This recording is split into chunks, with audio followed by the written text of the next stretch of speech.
Hi, guys. Hello, hello, hello. Let's see. Is my sound okay? Druid, are you there? Can you give me a check?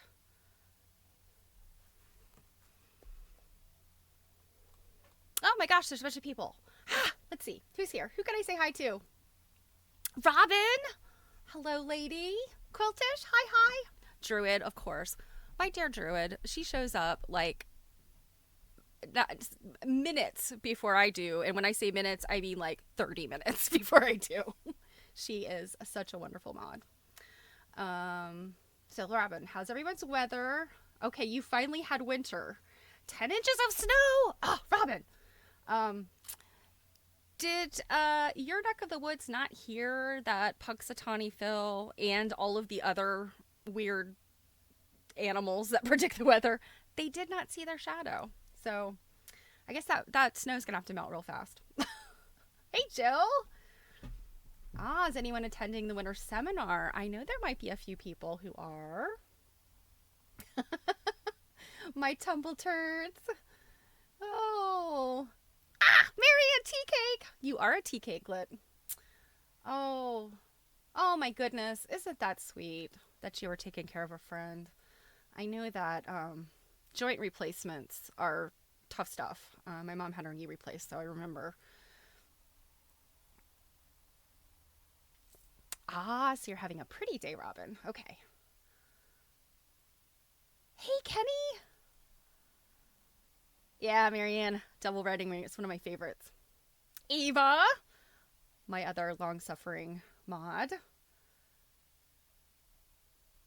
All right. Okay. I'm so glad to have everybody here.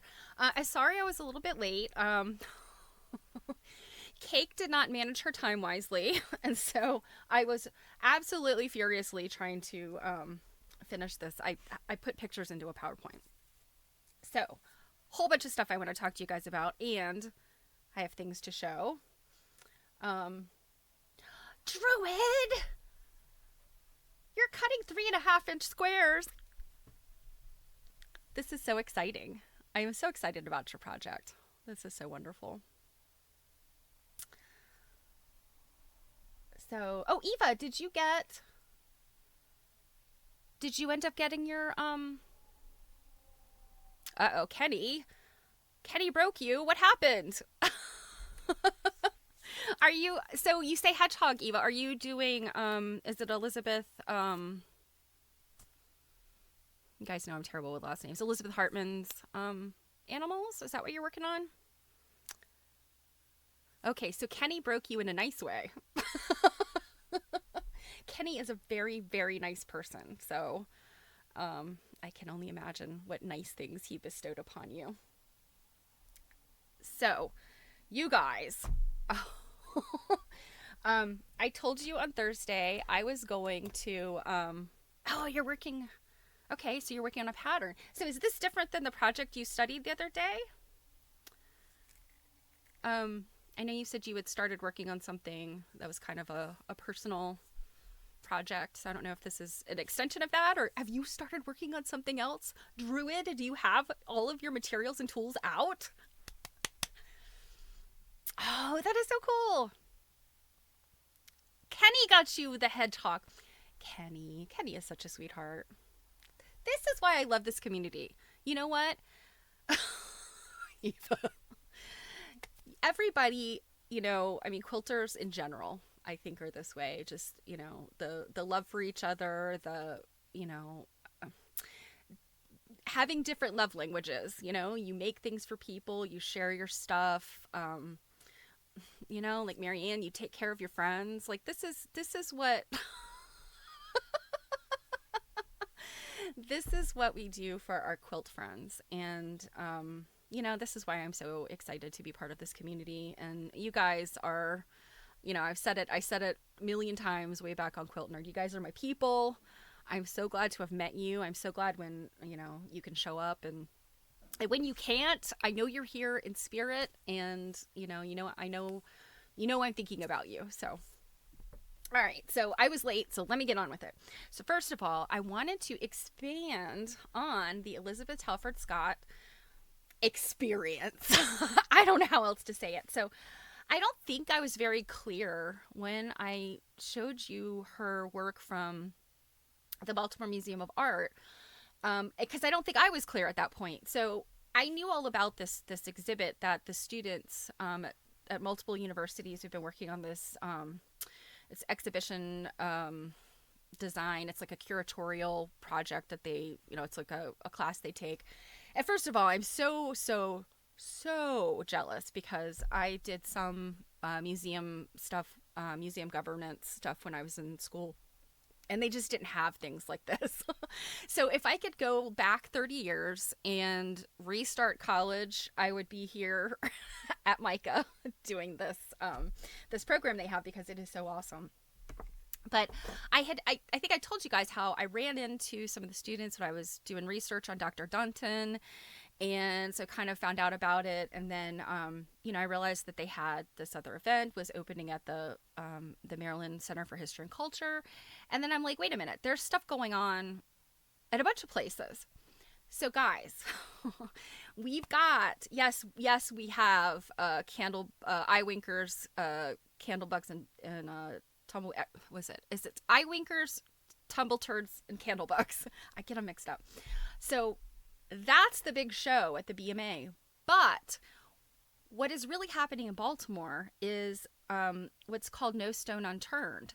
And it's this Elizabeth Talford Scott community project. And so they had events this weekend, which the one I had to miss because I had something work related.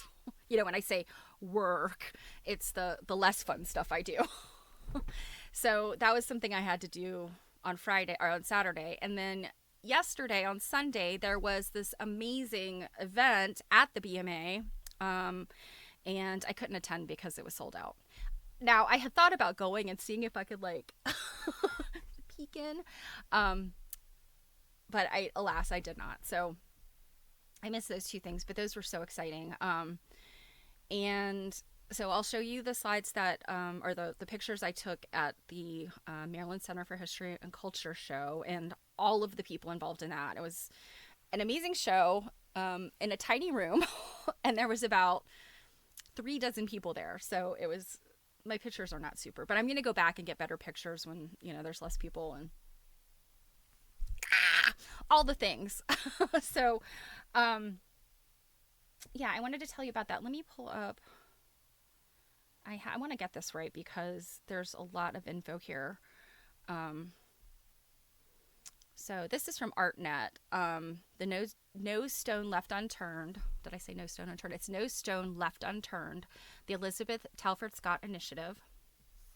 And so the BMA hosts the community celebration on Sunday. That was yesterday. The event kicks off No Stone Left Unturned, a reunion of the artist's work at 5 museums and 4 university sites across Baltimore City. So I'll show you, actually, you know what? Let me switch over here and I will show you just thumbnails of all of the quilts, because the stuff I showed you from the BMA is not everything. I knew that they were, doing these other events, but she's got a quilt at every one of these other exhibits. And these other exhibits are different things. So I think I'd mentioned the MCHC one that I went to last, was it Friday night? Thursday night? It was Thursday night. That one I knew was going to be about crazy quilts because they had advertised it. And but the other museums and the galleries at the colleges are also doing completely separate types of exhibits, and that's what's so cool. So let me just show you. Where is it? The other screen. Here we go. Okay. So this is from ArtNet. This includes the press release and everything, but they've got all these thumbnails of the items, all of her work. So I wanted to point it out. So Temple is one I believe we saw. This one's at the BMA. Voyage to the Bottom of the Sea. I think you guys remember that had all the stuffed frogs and that big electric fish in the middle. This one is called Rock Circle 2.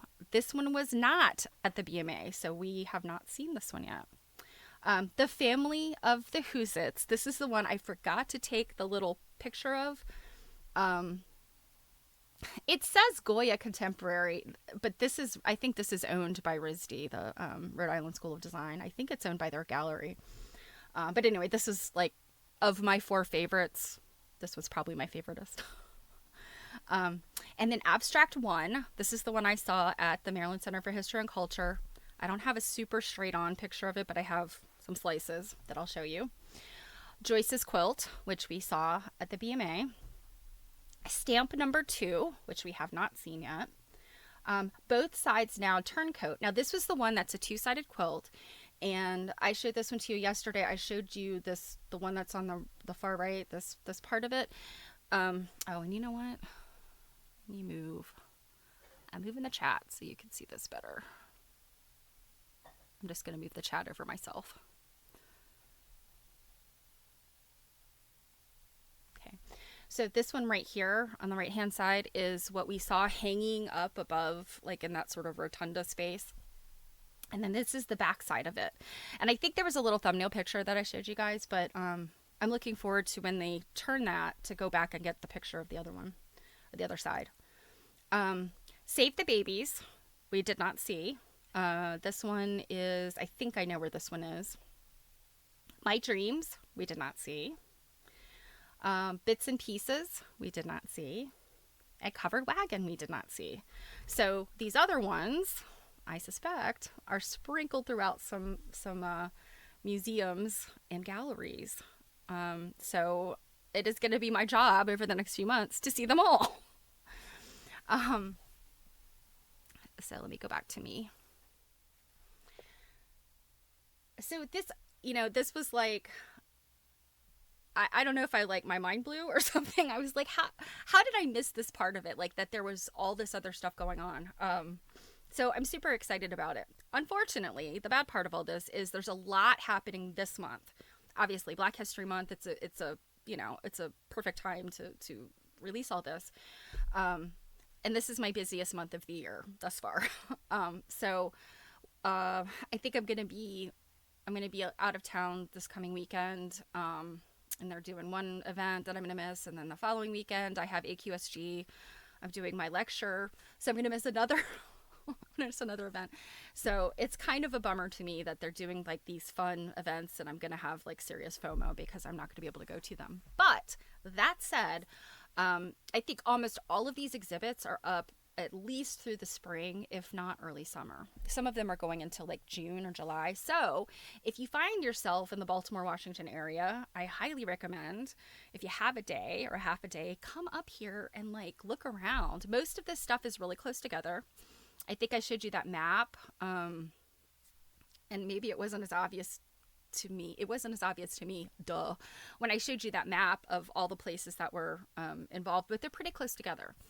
I would say if you're a walker, if you like to walk, they're all within kind of walking distance, except for one gallery, I think. So anyway, long story short, this is so much bigger. I mean, it was big. I'm like Elizabeth Talford Scott, like this is big. This is so much bigger than I thought. So I think you're probably going to see a lot more of her and tangential things to her the rest of this month from me, because hopefully you guys don't mind this, because I think you guys really enjoyed her work. So we will be looking at lots of cool stuff. Now, the other thing I wanted to talk about, I thought I better kind of circle back, because I popped off big time on Thursday about Hidden in Plain View, the book. And I still, I'm not changing my mind. I mean, I still stand where I stand. I don't think that this book I don't think it was written in good faith. Maybe. I just, all the things that I said on Thursday stand, but I kind of wanted to give it like a little bit more effort, because first of all, Elizabeth Talford Scott is mentioned in the book, and I suspect because I've only read the very beginning of it. I suspect that, there's other major African American quilters that may be mentioned in there. And so I think it's worth reading it. So I have ordered it from 8 Books. If you're interested, I think it's like $4 or $5 on 8 Books. Hidden in Plain Sight by Jacqueline Tobin and Raymond G. Dobard.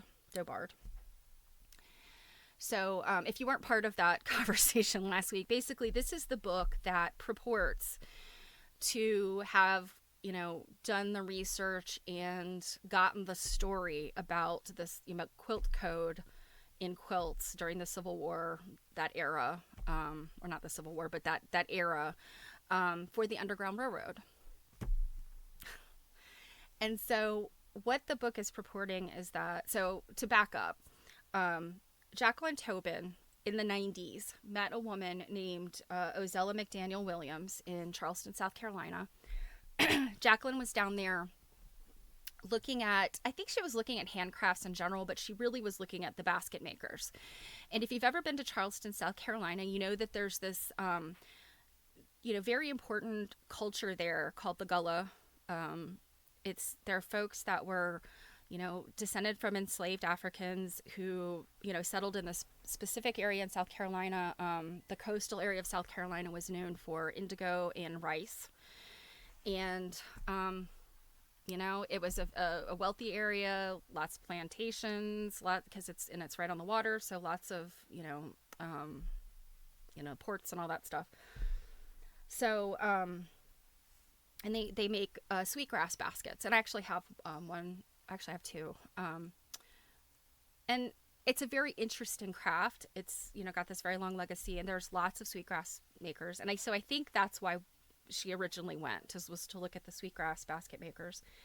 And then she met Ozella McDaniel Williams because, and what I'm picturing, and of course, I was there right before the pandemic, and this is like almost a 20-year difference between the time, or gosh, even, is it 30 years? It's a long time. It's a long time between the time that Jacqueline Tobin was there and I was there. But down in this downtown area of Charleston, they have this big market. And there's I think parts of it where you could get food and stuff. And then the rest of it is artisans, antique and junk dealers. It's, what you would expect from this kind of street market, but it's in a covered building. Anyway, and I think it's much more fancy now than it used to be. So probably when Jacqueline Tobin was there, it was, booths, and that was it. So anyway, she met this woman, she bought one of her quilts, and she seems like she kind of pressed Mrs. Williams, the quilt maker. And Mrs. Williams was like, get out of here, lady. And apparently she got the lady's phone number and she started calling Mrs. Williams and, asking for this. It wasn't clear to me whether she was asking for, information and history about the quilt specifically, information and history about African-American quilting. I'm not exactly sure what the question was. But eventually, Ozella Williams said, okay, come, I don't even know if she said come down. I think eventually Jacqueline Tobin just went down there and was like, here I am. Tell me what, I've been begging you to tell me. So Ozella Williams was finally like, all right, sit down. Get out your paper and pencil, write down everything I tell you. And I think from this perspective, Mrs. Williams was kind of like, I am done with you, lady. All right, I'm just going to tell you some stuff. Now, based on, I guess, information in the quilt, some little bits and pieces that Jacqueline Tobin had gleaned at, up to the point that Ozella Williams said, all right, I'll tell you. She had gleaned some little bits and pieces, and she hooked up with Raymond Dobard, who is was a professor at Howard University, which is a HBCU down in Washington, D.C. He was an art professor, and he was a quilter and historian. Unfortunately, he passed away in 2019. When I look up Jacqueline Tobin, I find nothing about her. There is a Jacqueline Tobin who's written some books, and there's a picture of her, and I'm not sure if it's the same Jacqueline Tobin. So, the one that I'm seeing pictures of, she looks, I mean, I hate to say this, but for a woman who was doing this work in the 90s, the pictures I'm finding online look like too young. So it could be her, but I could be wrong. I'm not sure. Anyway, So she and Dr. Dobert had been working together, like piecing things together, like historically, looking at the potential of quilts having a place on the Underground Railroad. So that they like had been working together. So finally, when Mrs. Williams tells Jacqueline Tobin this story, then that's when Jacqueline Tobin runs back to Dr. Dobert and is like, I got the news, I got the tea. And then that's where they took this story that Ozella Williams told Jacqueline Tobin and they turned it into the quilt code. Now, going back to what I was, and you guys know, I am an independent researcher. I am a baby historian. But based on what I know about quilts and based on the little bit I know about African American quilting, the word on the street is there is no evidence that this story is true. And that's what the historians kind of hang their hat on. What I would say is I do think the story is true. Oh, yes, Marianne, yes. You recall that the authors of the book couldn't stand up their argument and went into virtual hiding.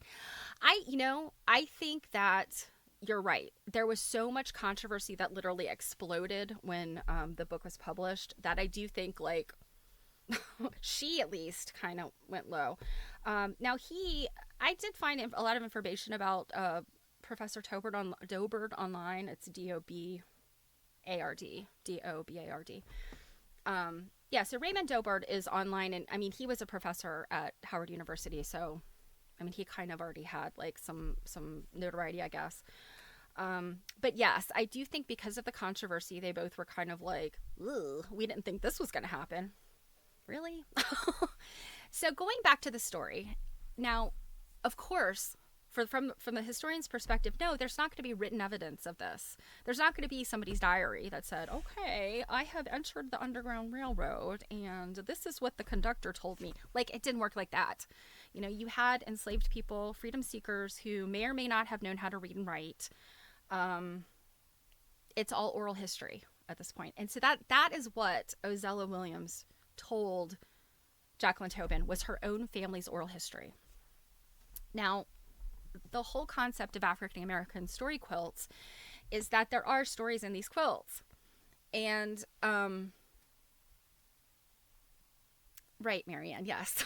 If it was a code, how many different quilts would be required to make an effective message? How quickly could a quilt be made to convey the message? Seems like yes. That, I think, for quilters, and again, I'm a baby historian. I do not consider myself like lofty in historical ways in any way, shape, or form because I don't have education in it. I'm just a researcher, independent researcher. But from what I've gleaned, it seems to me that it would make the most sense that if quilts played any role in the Underground Railroad, it would be that, you are looking for this plantation house in this state along this route. Maybe it's near the river.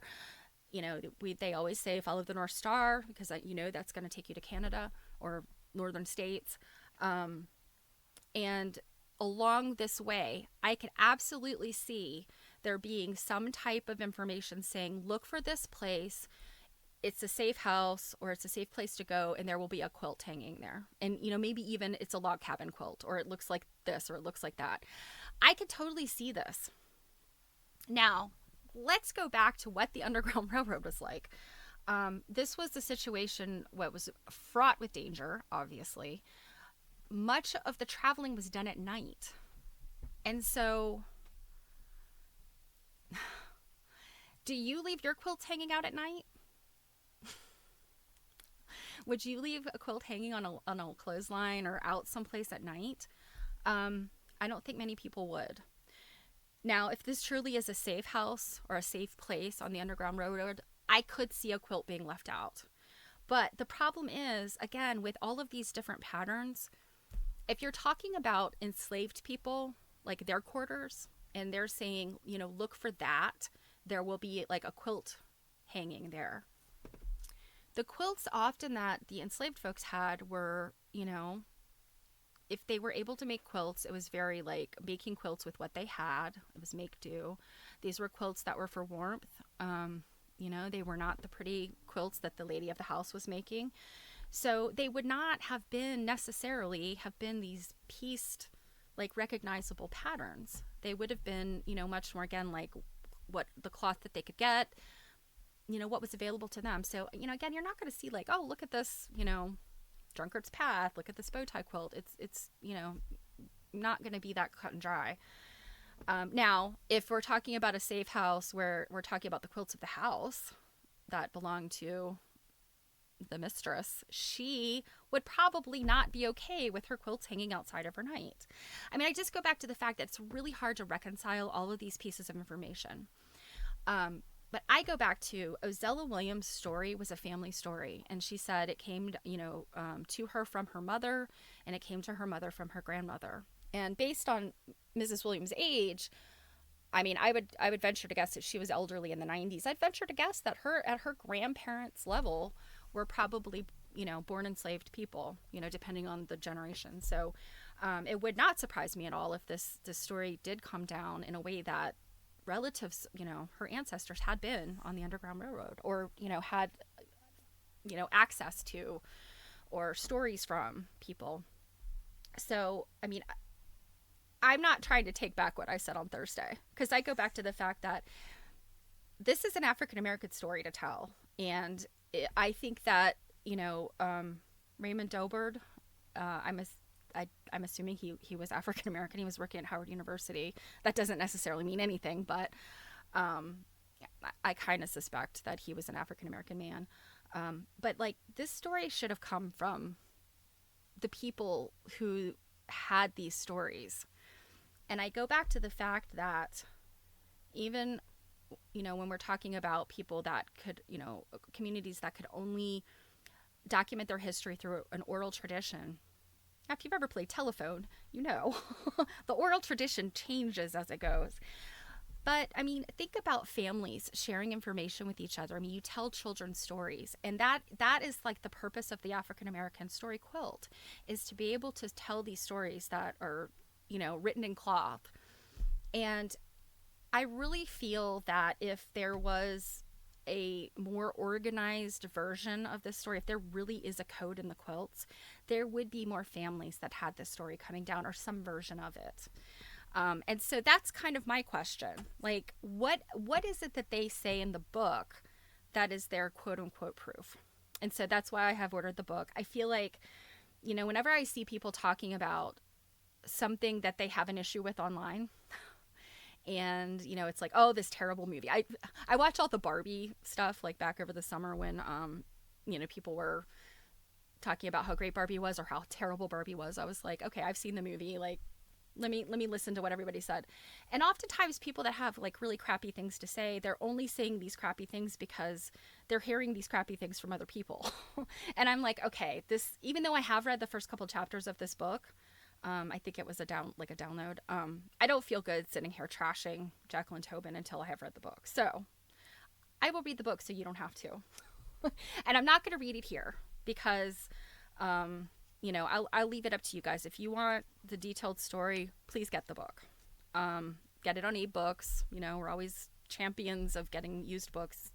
They're more inexpensive, and, you know how I feel about all that. So that's what I had to say about Hidden in Plain View. I just, you know, I thought to myself the other day, I was like, you know what? It's never a good thing to just like pop off online about something, because that gets you in trouble. And, you know, again, I stand behind my opinions. So, yeah, Druid. Yes. If you travel down such and such a road, you'll see quilts on the line. Yeah, that makes total sense to me. And the way that, so the exact wording of Ozella Williams' story definitely rings true to me from a family history perspective, because, I mean, I saw, you know, families, including my grandparents, telling stories that as a kid, I was like, you know, you kind of take it at faith, that you're being told like facts because adults tell you, you know, facts. When in truth, sometimes adults tell you things that, you know, as a child, that are either for your own good or to keep you quiet, or Sorry, I forgot to put my phone on airplane mode. Um, so yeah, and I think that the idea of these stories, often these apocryphal stories, are really more about the intention of the story versus what really happened. And I think often stories are told in metaphor, or they're told, um, in a way that makes the story easier and faster to tell. I'm so yeah, that's those are my feelings about the book. And I think, like I said, I think it's unfair to like just go pop off about a book, and I guarantee you that my full reading of the book is not going to change my mind. I will have to do some like major poop eating if this ends up being a book where I'm like, oh, wait a minute. So anyway, on to what I really want to show you. So first of all, like I said, the pictures from the Material and Memory show are not super. And it was simply because I get there and I wasn't sure what the show was going to be. I knew, that it said the African American Quilters of Baltimore, which is the Baltimore Guild, were involved. And I knew that something of Elizabeth Scott Talford, or Elizabeth Talford Scott's, was there, and crazy quilts. So I was like, I don't know what I'm coming to look at. So it was mini quilts. The quilts by the African American Quilters of Baltimore were mini quilts that they made for a quilting challenge. And I didn't see, it might be on the sign that I'm going to show you that I did not read in very good detail, which I will read to you. Might have said exactly what the challenge was, but I suspect the challenge was to respond to Elizabeth Talford Scott's work. I don't think they were told, like, make a quilt just like Elizabeth Talford Scott, or, you got to make a quilt about XYZ. I think it was just, look at Elizabeth Talford Scott's body of work and make a midi quilt that responds to that. So I could be wrong. There could be something more specific. I will find out. But that's what it seemed like to me in reading their placards. So that's the bulk of the show. There's the one Elizabeth Talford Scott quilt, and then there are four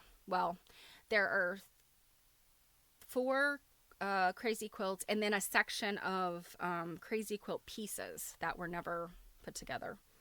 So we will look at that. And I had to put them back together so we're going to look at a PowerPoint. Because it was so crowded in there. So like many of the quilters were there, which was exciting because I got to talk to some people. And then I think some of the students that were involved in curating the show were there, and then like their friends were there, their fellow students, I guess.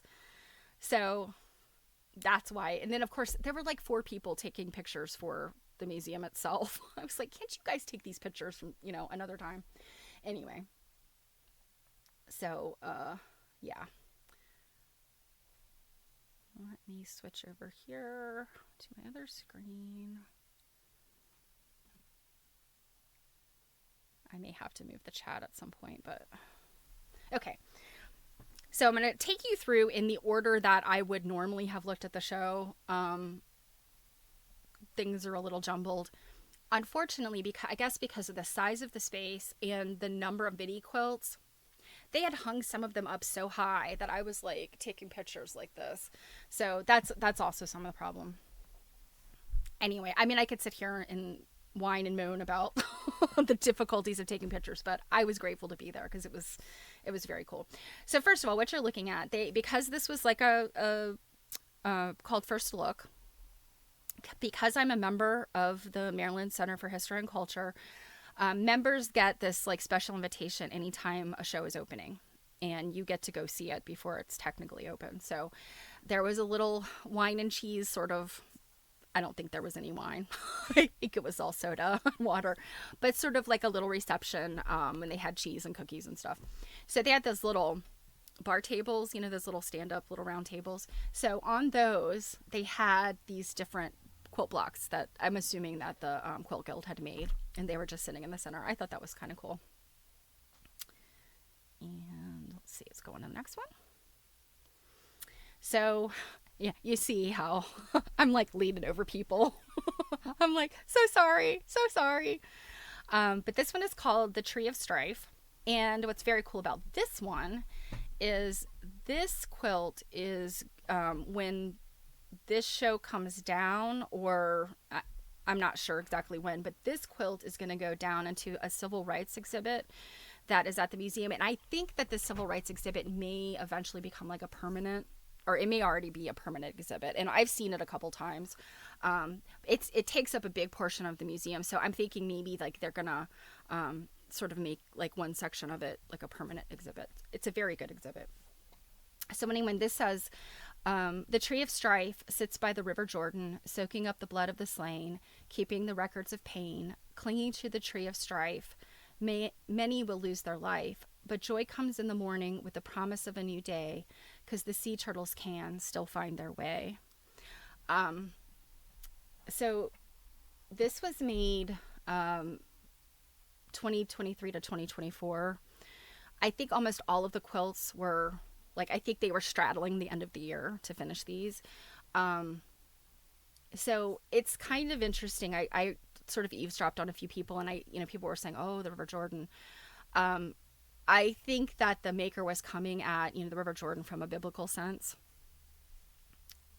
But, Palestine and Israel, like this is, also in the news today. And I heard some people talking about that. So the maker of this one is, Angelia Rice. And her name actually sounded familiar, but I don't know if it's because I know her or I've heard of her before. But anyway, these quilts were, I don't know how big that is, 20 by 20 maybe. So they're fairly small quilts. So this was right in the entranceway, like before you walked in. And then this is what you see when you walked in. And this is like, this little gallery is over by the library. And I think it was a perfect, cozy little gallery if you're in there like by yourself or with a couple of other people.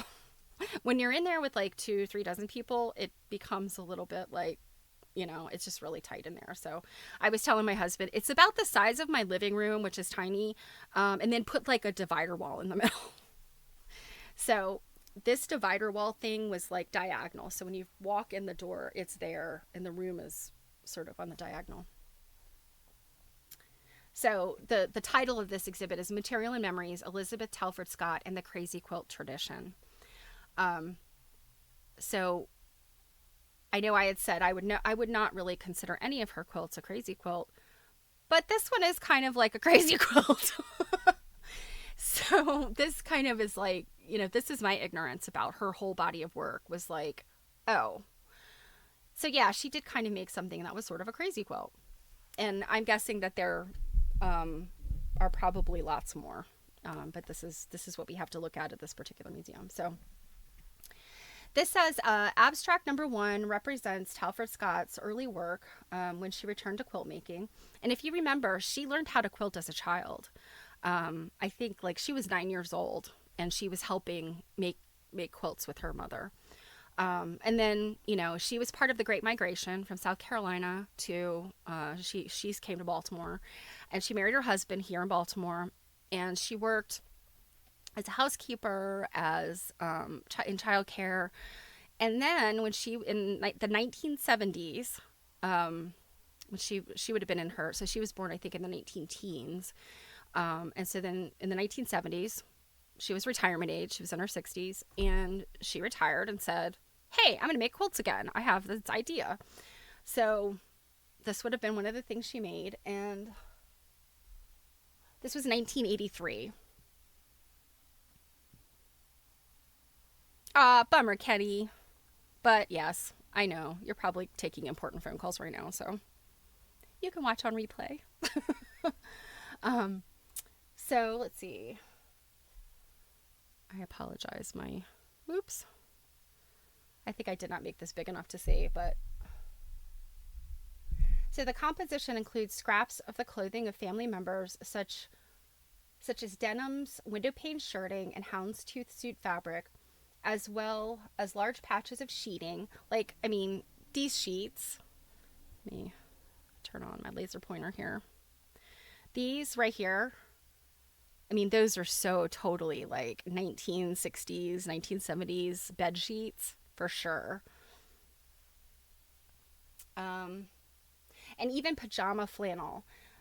The bright and bold use of primary colors makes the quilt visually vibrate. The viewer can make out three vertical strips that she assembled and pieced together, but the overall effect is organic and undulating without conforming to the to the rigid order of regular squares pieced together.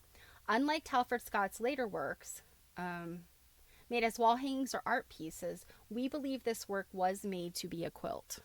So that's interesting. In an interview while the quilt was being made, she alluded to the magic of when a quilt becomes activated by use. It is the first quilt in MCHC's collection documented to an African American maker. So I love that when it's activated, that is wild.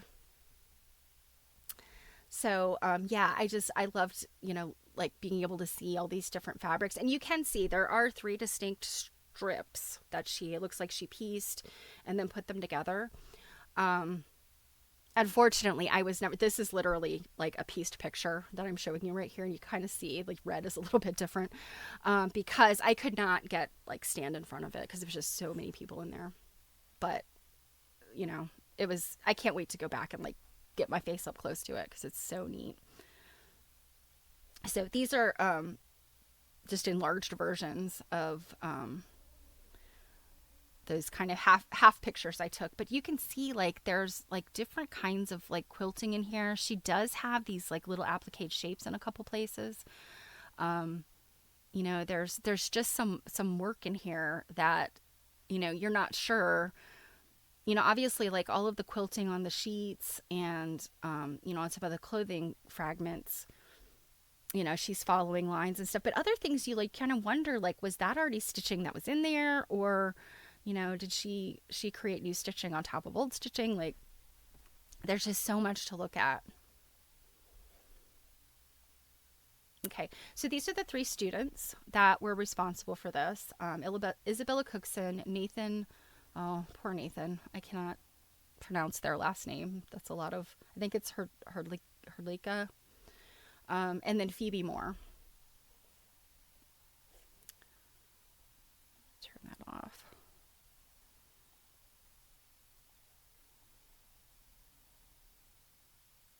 All right, why is this laser pointer not going away? Go away! So this is about the exhibit. So let me read this real quick.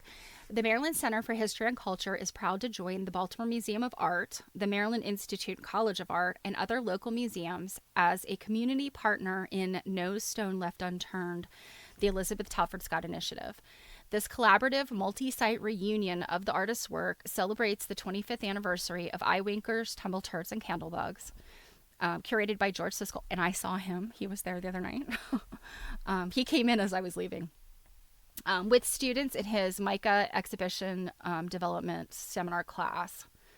And then this year, led by Siskel, Dion Moses, and with the assistance of Amy Race, I'm not sure how to pronounce her last name either.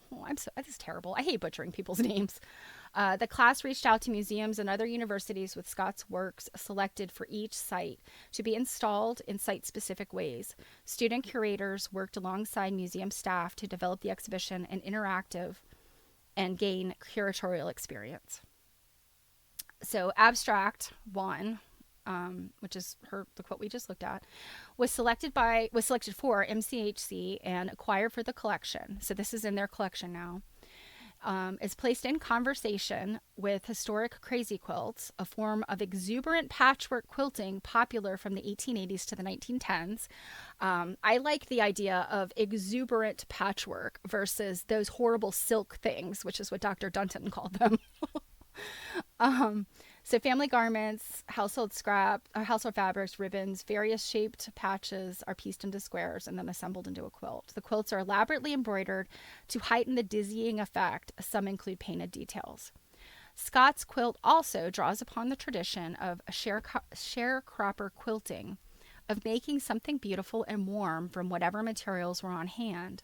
Some quilts are inherently imbued with memory of the family members whose clothing is included and the family involved in the quilting. Quilts by members of the African American Quilters of Baltimore are inspired by Abstract Number One and the antique quilts and place together their memories and experiences in responsive ways. Hi, Vanna! Hey, lady! Oh my gosh, it's been so long. How are you? I know you've been busy. You have a grandchild. Am I right? Oh, I'm so glad to see you. I'm so glad you could come by. I can only imagine, lady. So then they had a placard about the AAQB. And I won't read all of this, but go to their website. Their website is wonderful. They have a super resource page that has like tons of books about African American quilting or by African American quilters. A bunch of them I already have. There are some I'd never heard of. So I was like, oh, I gotta look at these and see, are they something that I can get my hands on and read? But they have a motto called "Each One, Teach One." And I just love that. That is this idea of, open arms to people who want to know about quilting. And I know that there's a lot more behind the philosophy of each one, teach one. But to me, that's what it says. It's like, you bring people into this wonderful thing to do with your hands, and teach the next person how to do it. Bring them in. So I'm excited by them. I'm actually reaching out to their president because I want to know if I can talk to some of these ladies. So stay tuned. I have no idea what the response will be. I mean, I assume some of these folks are pretty busy. So let's get into the quilts. Now, like I said, they had them hung in some cases on some of the walls were like 3. So there was one up high, one kind of at eye level, and then one down low. So, I mean, if you're not standing squarely in front of them, it's hard to get pictures. But we did our best, and I will do better. So this one is called Amanda by Rebecca Hillard Rogers. And she says, my deceased sister Amanda was very colorful. Her favorite color was red. She was a wonderful dancer, avid reader, and she loved books, music, coffee, shoes, and jewelry. And so, I mean, you see all of this, like, these sort of beautiful little bits and pieces, glittery things in here. And then this really pretty fabric that at first glance, I was like, oh, that kind of looks Southwestern. But I think that this is probably an African print. And I'm drawing a blank. And I'm thinking it's like a reproduction of an African print. I'm like, this is really pretty, but I can't remember. Like kente cloth and wax prints I know, but I can't remember what this is called. So more things to research, guys. There's lots of stuff in here that I'm going to throw out to you and say, like, look into this if you have some time, whether you want to Google it right now and tell me or, like look into some of this stuff because it's so interesting. There's one quilt in here. I'm just like, I had no idea about this and I still want to Google all the things about it now. Okay, this one's called Bailey's Produce, Achieve the Dream. My father, and this is Denise Bailey Jones, Dr. Denise Bailey Jones. Let me tell you guys, some of these ladies have like advanced degrees and make me feel like a ding dong. So I'm like, but so she says, my father, Ralph Bailey, was a Baltimore Araber. He sold fruit from the back of his pickup truck to provide for his family. The election of Barack Obama as the 44th president of the U.S. inspired him to write poetry to commemorate that Dr. Martin Luther King's dream had come true. So, I really love these ones that are like about family, and you're going to see across these, like there were some quilters that were like so inspired by, like the, just the tactile quality of Miss Scott's quilts, of the fact that it's a story quilt. And it's really interesting to me, like what each person took and what they wanted to include of their own life. And so there was a number of quilters that did something about a family member. And, I love that. That's just, to me, that's quilting 101 is make it, put the love in it. And even if the story is not obvious, just having that that love and that appreciation and that like memory in there. Yeah. So this one's called All Things Purple.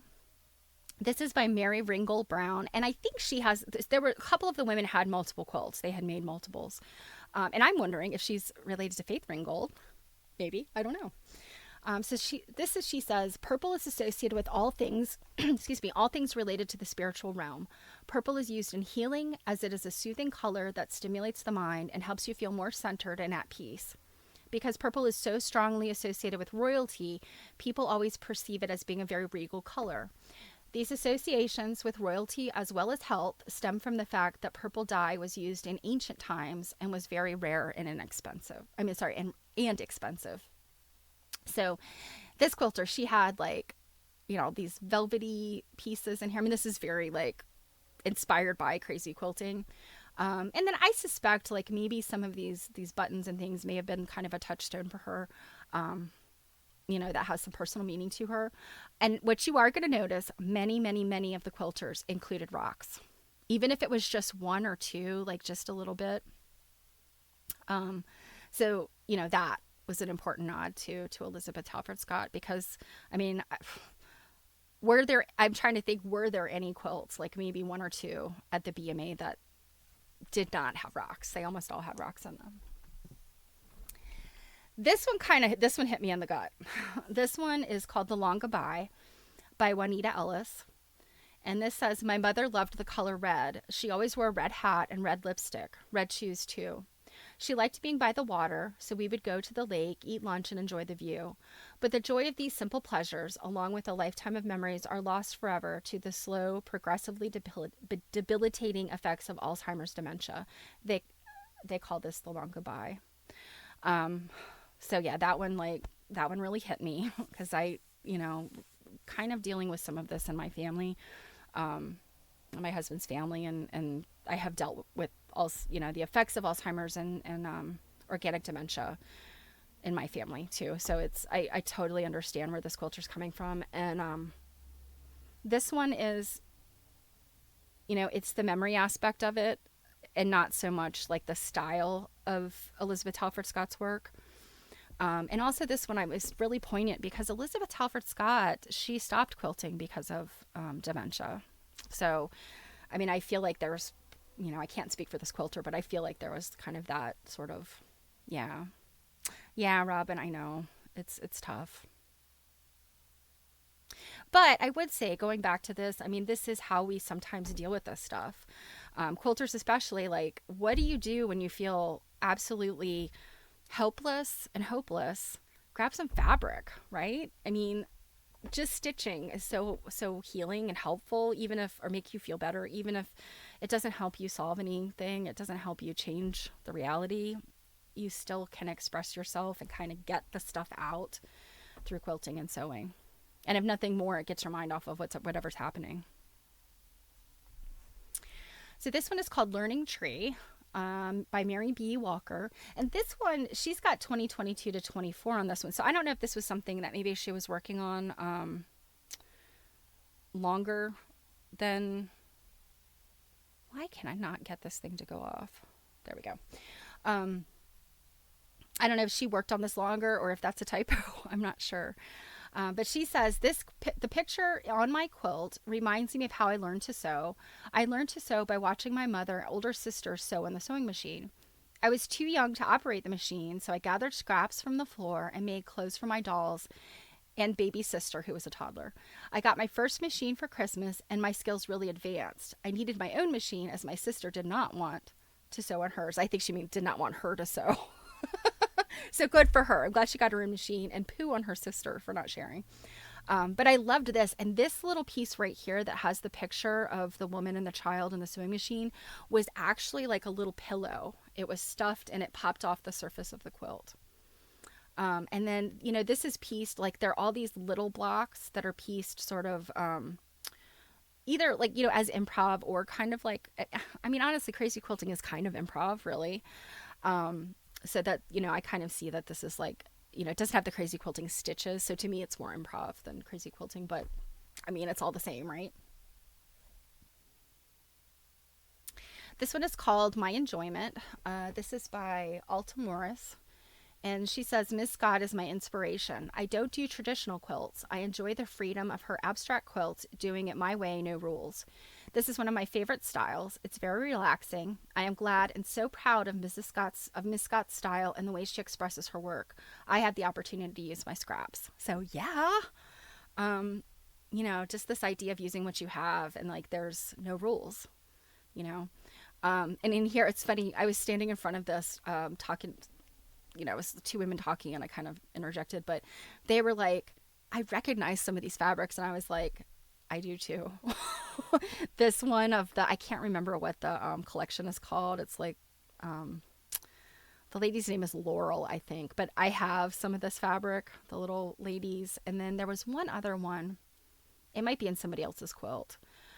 That I recognized, and we were all kind of like, it's so funny when you're looking at other people's stuff and you recognize a fabric that you have and it has like either different associations for you. It's always kind of an interesting experience.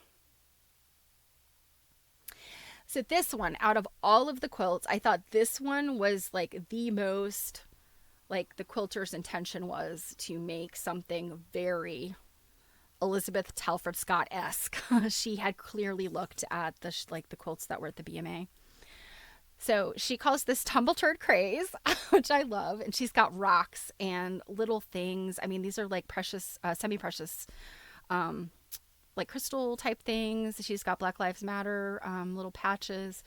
She's got just all kinds of stuff in here, like a crab for Baltimore, butterflies, because we know Elizabeth Talford Scott had butterflies in some of her work. Like it's shells. These are shells. Just so much to look at. And like, again, these quilts are tiny. They're not that big, but like so much packed in here. And I just love it. And so hers is written as a poem. AAQB, Quilt Church to Some of Us. Quilt Church, you guys. Quilt Church Redemption, Salvation by Love, Joyce Scott Fan Club to New Jersey by bus.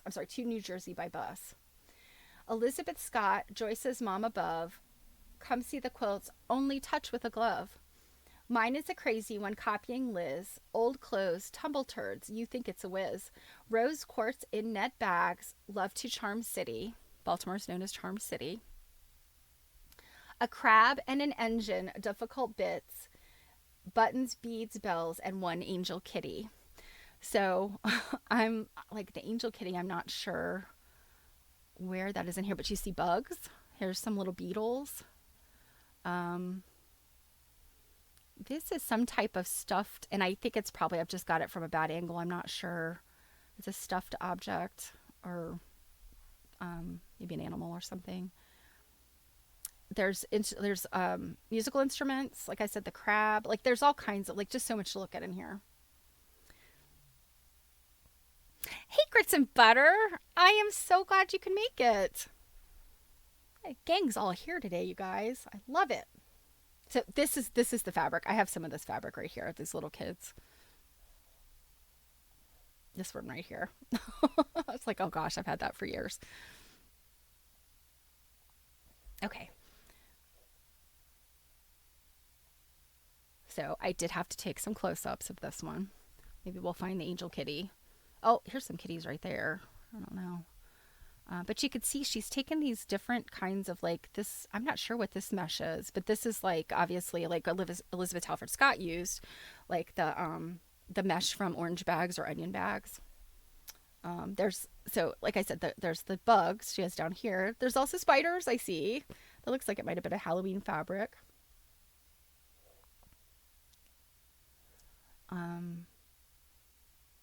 Yeah, I'm still trying to figure out, like, again, this is turned in a way, I don't think I took a good picture of it, so I'm not sure what it is. But yeah, the rocks, the spirals, the stars, like, she's got all the stuff in here. There's a snowflake. Good stuff. Okay, this one. I really responded to this one, and I think it's, partly because it's just, well, I love African wax print, for one. And this is almost all...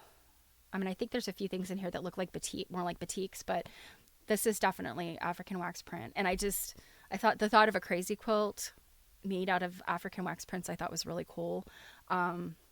I mean, I think some of the other ladies did this kind of the same, but this one seems to be like all wax prints. So this one's called Cordelia's Delight, and this is by Dr. Deborah Bassard Jones. And she said, this quilt was created in honor of my mother, Cordelia May Ross Craig Gray. My mother was born on June 28, 1929 in Bluefield, West Virginia. Her paternal grandmother, Layla Ross, taught Cordelia to sew and crochet as a child. She carried this skill throughout her lifetime and taught it to me at the age of 7. My mother was not a quilter, but she was an expert seamstress. She could make the pattern of anything you can imagine, from newspaper or grocery bags, and in doing so create masterful tailor-made clothes not only for herself, but for me and then her granddaughters.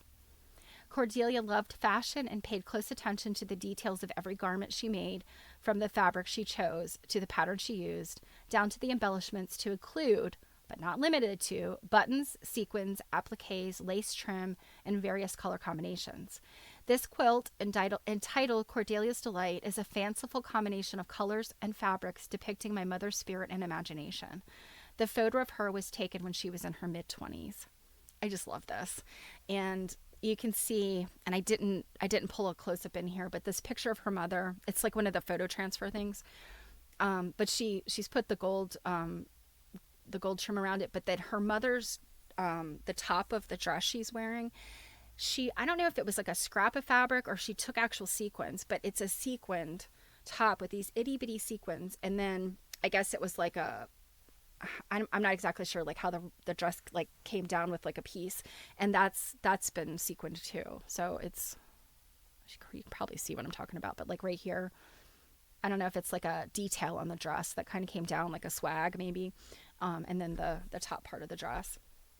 So I don't know why, I just really responded to this one. I mean, they all really blew me away, but this one, I don't know. There was just something about the story, I think.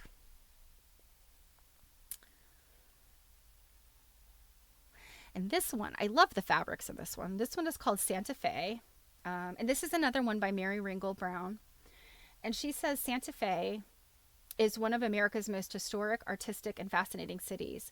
Known as the City Different, the nation's oldest state capital city is a place unlike any other in the world. Santa Fe is 400 plus years of cultural fusion with echoes of the past alive in the present. So I thought that was interesting, but like just the crazy quiltiness of this piece, I love. Like this green piece up here, that is some type of ethnographic textile. And then you've got some denim in here. This, where the spider is, that looks like a cyanotype print then that she's like maybe embroidered the spider on. And then there's kind of these sort of decorative fabrics. And then this hanky, I think this is probably a hanky, embroidered with this, with a cardinal. And then this beaded piece. And this one was very small. It's like really tiny, but just like, again, so much visual stuff in here. And the buttons and all the things. Like, I mean, again, you walk in here and you're like, these are all so individual to each of the quilters, but also they totally were in conversation, like definitely with Elizabeth Talford Scott's quilt and then the crazy quilts, which I will show you at the end.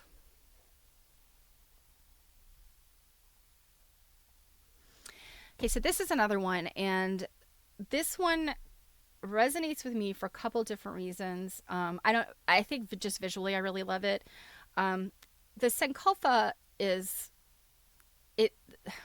it's an Adinkra, it's a concept, and there is actually an image of the Sankofa.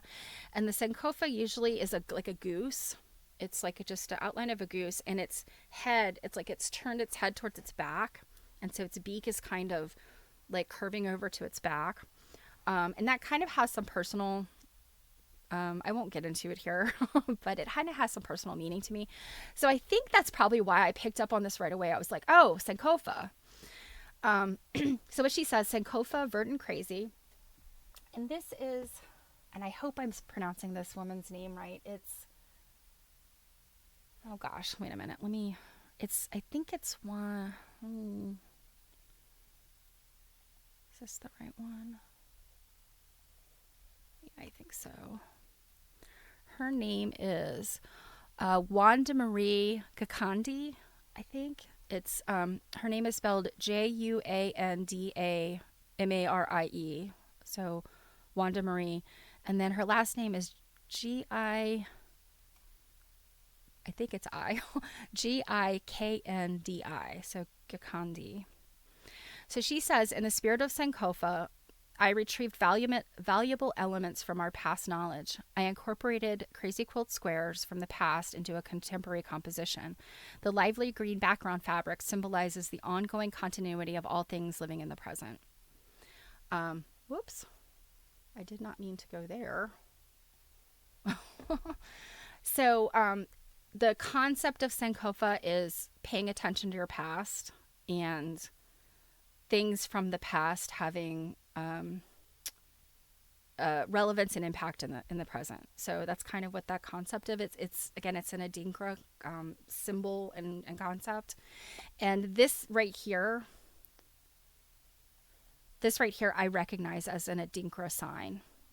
It's a symbol, and I can't remember what this one is called, but that fabric is printed with the Adinkra symbols. And then it looks like these are, excuse me, I'm all froggy today again. It looks like these pieces were cut from an actual historical or an older crazy quilt, because these look very traditional. And then this fabric, I'm not sure if it's not a tie-dye, it's not a batik.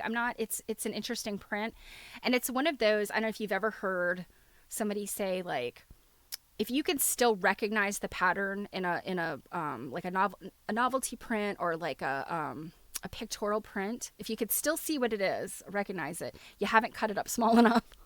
So I kind of wonder if that's what this is. It maybe it's some sort of all over print, or maybe there's something like more organized about it, like the fabric itself. I'm not sure. But I love the way once she's cut it up to make, and this is like a log cabin sort of pattern. Is it Jackie Gehring that said that? That sounds like it. She's kind of organized. These strips have multiple pieces to them, but this is organized as a log cabin with this kind of a large center.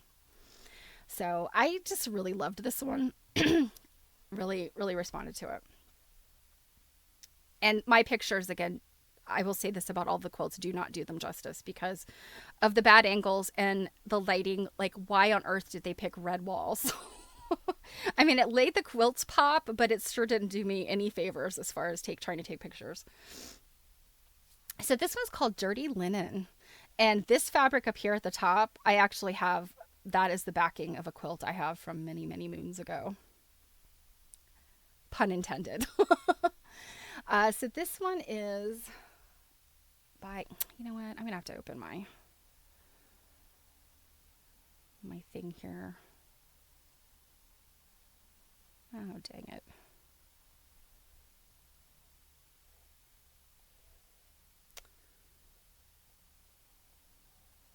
It's the wrong direction.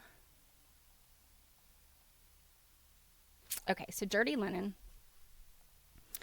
This is by Susan Hartman. Dirty Linen was a magazine that my husband and I published and edited for 2 decades, covering folk, traditional, and world music. It had subscribers across the U.S. and internationally. Our adventuresome writers and subscribers celebrated music from the roots to the branches, as pictured by the embroidered tree, firmly rooted in dirt and stones and stretching toward the heaven above us all. We featured artists from many genres and traditions across the world. The magazine folded in the wake of the 2008 recession. So that's a shame because, I mean, it sounds like cool. It was cool stuff, folk, traditional, world music. But I really love the tree metaphor she has here. And she's got rocks trapped in in the roots of the tree. And then she's got little pebbles and I think they're beads and things too up here in the branches. And then, the rest of it is kind of just this quilt, crazy quilt kind of pieces. So, and then these little crochet shamrocks, I love those.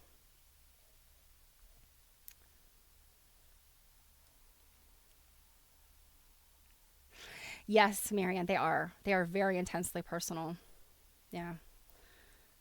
And, I really, you know, kind of, I mean, I really applaud these quilters because, you know, it's one thing to put out a, you know, a pretty quilt or an interesting quilt and say like, here you go. But you know, to these are a lot of these are so deeply personal, and then to provide the story to go along with it, it's like, you know, they're really putting themselves out there, and I definitely have a lot of respect for that. Okay, this one is by Camellia Younger, and this one's definitely, I mean, it takes one look to for you to know this is about military family. So as she says, this quilt is to honor the deceased veterans of my immediate family: three brothers, stepdad, and a friend. Two brothers died 1 month apart. The friend died at an early age of 25 years and 50 years ago while serving in the Air Force. My stepdad, Cornelius, also known as Buddy or Grandpa, served in the U.S. Army. Alan, Big Al, my eldest brother, served in the United States Marine Corps, Lance Corporal, Vietnam, Purple Heart. Arnold, my disc jockey brother, also known as Snapper, served in the United States Army, Specialist 4th Class. Lamar, my middle brother, also known as Gene, which is short for Genius Intellect, served in the United States Air Force, Airman 1st Class, Seoul, Korea. He graduated from the University of Tennessee as an English major with a bachelor's degree. Carl E., also known as Pete, a gentle giant, served in the United States Air Force, Corporal, Vietnam. They served honorably. May they rest in heavenly peace. So this one, you know, the military ones do always get me. You know, particularly, it sounds like her friend, Carl, also known as Pete, sounds like he probably died in combat because he was only 25. So, and then, you know, her stepfather and her two brothers, I'm sorry, her three brothers, all were military. So, you know, I mean, this one is seriously very deeply personal. And I mean, I love the piece. I love the stars, the patches, the camo. I mean, it tells you what it tells you. It's a story quilt. It tells you. You don't have to know the specifics, but you know, this is a person who is honoring people that, you know, military people. Okay, so this piece here, is made by one of the quilters, but it also was put together with this whole experience. This is the interactive experience. So let me read the placard first. This is called "The Needle Tells the Story," and it is by Kim Hall. And so she writes, enslaved black women wouldn't make these, not skilled enough, no materials. They needed us. We sewed for them. We sewed with them. We sewed for us. We made fine clothes, fancy cloth, embroidered quilts. You don't know us, you erased us, but the needle knows the truth. The needle tells the story. The needle sews the names. So that's pretty heavy. And, you know, I mean, it's very traditionally crazy quilt looking piece that she made. You know, it's got all the little embroidered stuff on velvet. It's got names. You know, this is very traditional. And I'm sorry I didn't get a better, closer picture of it. But then there was this chair in there that they were projecting Elizabeth Halford Scott's quilt on. So when you sat down, the quilt was projected on you. And when nobody was sitting there, you can see it kind of projects on the floor and on the chair. And then there were these little tables, and I'm kicking myself for not getting pictures of those. But the little tables, and they also had like a little thing hanging on the wall, had objects that you could pick up and carry around with you. And see, I think on this little table beside the chair, there were beads, like little strings of beads. Some of them were like the plastic Mardi Gras beads. Some of them were like just strings of glass beads. And then another thing they had were these little basket things that were hanging that you could take rocks out of. And some of them were like smooth, sort of like river stones. Like, you know, they fit really nicely in the palm of your hand. Other ones were like little tumbled stones, you know, like maybe semi-precious type stuff. So I thought that was interesting. And the instructions were about, you know, say asking, how do we attach memories to objects? And so the goal was to get people who are viewing these quilts to pick up one of these objects, you know, either rocks or beads, or I think there was also something that were like bundles of thread or something that you could pick up, and to walk around the exhibit with them and then to deposit them when you leave.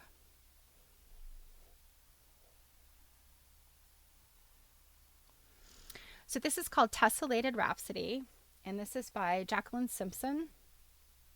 And she says, when I close my eyes and think about my perfect quilted sunrise, I see bursts of color, flying geese, and paper-pieced points, not to mention the crystals and gold threads weaving their magic.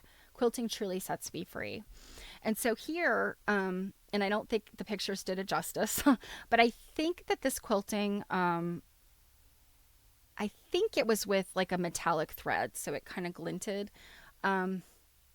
One of these fabrics might have had like sort of a little glittery fleck in it. I'm not sure. But these, I mean, again, these are quilts that are small. This one was on the smaller side. I would say this one was probably at most 16 inches. So this is small. And these little tiny stars on the corners, oh my gosh, they were tiny. And then, you know, these itty bitty little geese and these pointed pieces. I mean, yeah, they're paper pieced. You know, she says they're foundation pieced, but nonetheless, this is some like really grueling tiny work to do. And to me, this spoke to me as like the plantation quilt that we saw at the Baltimore Museum of Art. It was kind of a creamy colored quilt, and then it had the stars all over it. I think, and I don't know if that was this quilter's intention, but that's what this brought to me was seeing, you know, those stars. So this one's called You've Got My Attention. Let me flip to, let me read this one easier. This one is by Gail Coleman Terry. And she says, as a youth, I enjoyed sketching faces. This quilt features one of the faces that I would sketch. I continue to enjoy sewing and any type of arts and crafts. When I met members of AAQB and quilting got my attention, I am inspired by the members of AAQB because they are very talented fiber artists and quilters. I decided to put crazy quilted hair on the face I have sketched for years. It is my way of saying, quilting, you've got my attention. I love that. Like this is that personal story, but it's about herself, you know. And I mean, I like this drawing that she's done here. I mean, that is very like a very graphic design kind of look. And then, you know, all of this cool, crazy quilted hair, and the fact that some of the fabrics are even made to look sort of, you know, they're those, what are those low poly shapes, those sort of polygon shapes in there. Very cool stuff. Yeah. And then, you know, she's got spirals, she's got beads. I don't think this one has rocks. I think this one just has beads in it. Okay, this one. Now, I am not sure what NSOROMMA is. This is one thing, again, I meant to look up, but you guys can. I don't know if this is an acronym for something. I'm not sure, but it says children are a gift from the heavens. And this is Wanda Marie Gakandi again. And she says, in a tapestry of life, a star so bright, 8 points shimmering in the gentle night, each point a tale, a journey's trace, a constellation of love in a familial embrace. 6 stars ablaze in a vibrant hue, threads of interest, a colorful view. Fabric of life, diverse and keen, representing the passions that have been. Bright and varied like a lively song, denim worn, life's paths where they've gone. Journeys etched, stories interlace, in the fabric of time a cherished embrace. Yet 2 points stand in darkness deep, unblemished denim where dreams do seep. Grand suns at the dawn, beginnings anew, in the starry canvas their potential grew. So I love that. I mean, it's telling me that she probably has grandchildren and they're boys, and, you know, she has this idea of like, you know, our past and then this future for these, you know, for the children in her life. I just, you know, I loved it. And the quilted pocket, you know, the pocket put in there. Nordic Research Network on Special Mathematics. I don't know. I'm gonna say probably not, but one never knows.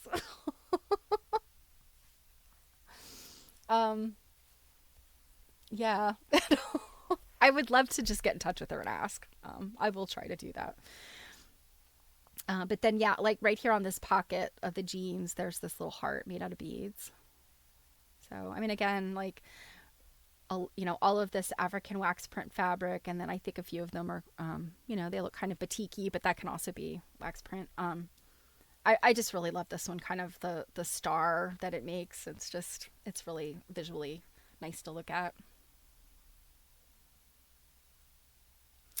This one, and I feel really bad because this artist or this quilter had two pieces, and one was hung up really high, one was hung down really low. So the one at the top I got this picture of, but the one down low I totally missed taking. I have like a sliver of it, so I'm upset with myself.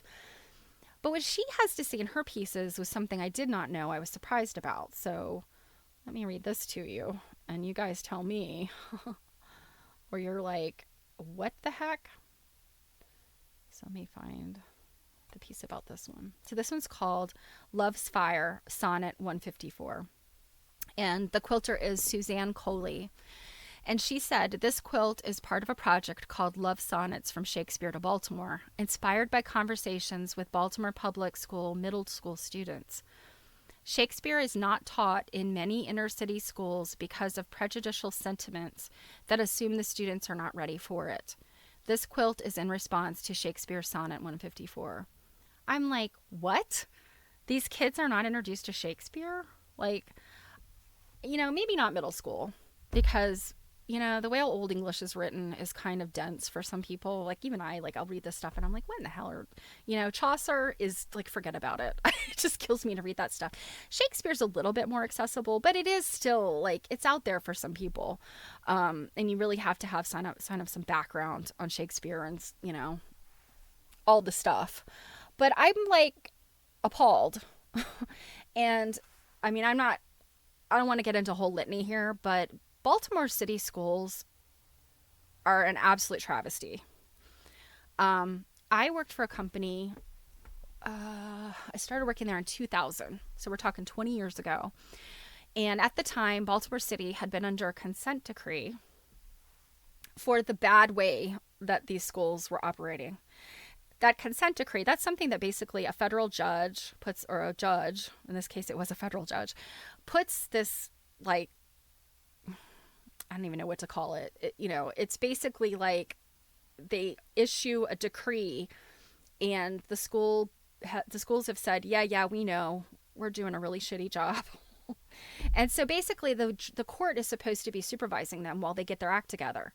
That had happened years and years and years before I started working for this company in 2000, which was, it was a software company that was concerned with the student records that relate to special needs kids, like special ed, and any kids that have to have a specialized education plan, which my child was one of them. So my child was in the county, not in the city, but nonetheless, I started working for this company because like I understood, what they were doing. And, we did try to do a lot of work with Baltimore City, and it just was always like a hot mess. We also worked with Detroit public schools and Washington, D.C. public schools. Detroit and D.C., things were, not perfect, but I think that we were making better headway in those schools with the work we were doing. Baltimore City, I mean, just a couple years ago before the pandemic, they had schools where the children had to wear like their winter coats all day long because the heat was broken and nobody was coming in to fix it. I'm like, what? What the hell are you people spending money on? And like, I could go off on such a litany about this. I could talk for like way too long about this. But I thought that these pieces that she did were beautiful, and it's not apparently obvious when you first look at it what this is about. But then, you read the placard and I'm like, huh. I mean, so much in my head here. Like, first of all, what? They don't introduce these kids to Shakespeare? Like, why? And I mean, because Shakespeare is so great to talk about for all kinds of reasons, love him, hate him, whatever.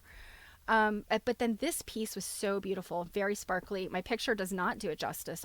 Everything in here is like gold, either sequins, strings of sequins, like little, like sort of pearly, sparkly beads and things. And I mean, you can obviously see the colored gems and things in here. But this was a really beautiful piece. And I don't know if this was like this sort of fleur de lis sort of thing. I don't know if it's something that she designed. Like, did she trace it and was working? I don't know. I mean, I would love to talk to this quilter, like just like from a technical standpoint. Like, how did you do this? This is absolutely drop dead gorgeous. But then when I find out what it's about, I'm like, okay, there's lots more layers of meaning in here that I need to know more about. But anyway, this was just stunning. And when I walked past it, I was like, I had to do the double take to look at it again. And I was bummed that it was hanging up high, so I could not like get my face to it. So, and her other piece is also one of the, part of the love sonnets. Okay, so this piece is called Introspection. And let me find it. So this is Dr. Krista Gilliam, and she says, so introspection, this is a self thing. She says, "Hey, is that a glimpse of me that I see? Looking so SEWWW, so cute and carefree. She doesn't have a care in the world. How is that possible? Aren't you exhausted? Ah, yes, I see more clearly now. It's that black and white dichotomy. You seem so magical. Oh, how we admire you, admiring you." This quilt was inspired by the challenge of seeing the beauty beyond the obvious. I often struggle to see my own beauty, and like that of a butterfly, it has been a journey. Sometimes beauty isn't always bright and colorful. Ah, oh my gosh. Krista, you got me right here. But yeah, this is the picture of her. And I love this because she's standing in front of one of those, it's one of those paintings that they do on walls. And I think there's like a really famous one somewhere. You guys probably know where it is. But I've seen other ones, and it looks like she's standing in front of one of those walls with the wings, and it's like the perfect Instagram, but I just love this. And she's got this little thing in here: caring for myself is not self-indulgence, it is self-preservation. And that is an act of political warfare. And I can't quite see who, let me see if I can see a quote of who that is. I may not, my picture may not. Oh, it's Audre Lorde. That's a quote by Audre Lorde. And there was another one in here. Oh no, that's the fabric. The fabric is printed with words. So yeah, this one also spoke to me.